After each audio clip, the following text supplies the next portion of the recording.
गांव के बीच सुनसान और काफी डरावना सा घर था, जिसके अंदर से अजीबोगरीब आवाजें आती रहती थी, पर वहां कोई भी नहीं रहता था। उसी घर के बाजू में रहती थी एक फैमिली। उसमें रहता था आरव और उसके पापा मम्मी। सभी लोग खुशी से जिंदगी बिताते, पर एक रात वही डरावना सा घर मोती की तरह चमक रहा था। ऐसा पहली बार ही हो रहा था। दूसरी तरफ आरव और उसके मम्मी पापा गहरी नींद में सो रहे थे। तभी अचानक से उस घर में से एक आवाज आने लगती है, आरव बेटा कैसे हो, मुझसे मिलने नहीं आओगे? आरव बेटा आओ मेरे घर में। ये आवाज सीधा आरव के कान में पहुंचती है। तभी अचानक से आरव की नींद खुलती है। अरे ये आवाज तो उस डरावने बंगले में से आ रही है, कोई मुझे बुला रहा है, मुझे उधर जाना पड़ेगा। फिर आरव बिना डरे उस बंगले की ओर चल देता है। वहां पहुंचकर दरवाजा खोल देता है। दरवाजा खोलने के बाद उसको सामने लबूबू डॉल पड़ी मिलती है। आरव को कुछ समझ में नहीं आया।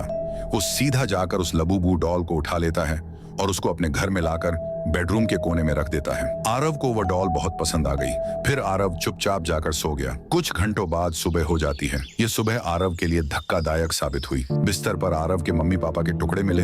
आरव ने अपने मम्मी पापा को खो दिया था। तभी अचानक से वह लबूबू डॉल हाथ में चाकू लिए आरव को घूर रही थी। आरव डर के मारे घर से भागने लगा। वह बहुत तेजी से दौड़कर राय स्टार के पास आया। आरव ने जो जो उसके साथ हुआ था वह सब राय स्टार को बता दिया। कैसे उसने बंगले से वह लबूबू डॉल लेकर आया था और सुबह मम्मी पापा की लाश पड़ी मिली। राय स्टार ने उधर जाने का फैसला किया और अगले दिन ही सुबह राय स्टार उस बंगले में आता है। वहां उसको एक दीवार पर टांगे हुए कुछ फोटो दिखते हैं, जिनमें एक इंसान और वही लबूबू डॉल थी। राय स्टार को इसी के द्वारा सुराग मिल सकता था। वो सीधा सरपंच के पास आया। ओ सरपंच जी, मुझे बताओ कि उस बंगले का क्या राज है और उस डॉल से उसका क्या संबंध है। मुझे सब सच सच बताओ। सरपंच बोले, राय स्टार बेटा, ये बात 5 साल पहले की है, जब उस बंगले में एक पागल आदमी रहता था। वह आदमी उस लबूबू डॉल को अपनी जान से ज्यादा पसंद करता था। घंटों घंटों उससे बात करता, खुद खाने से पहले उसे खिलाता। उसका पागलपन और बढ़ता जा रहा था। पर एक दिन उस आदमी ने लबूबू डॉल को अपने बिस्तर पर रखकर सो गया। अगले सुबह जब वो नींद से उठा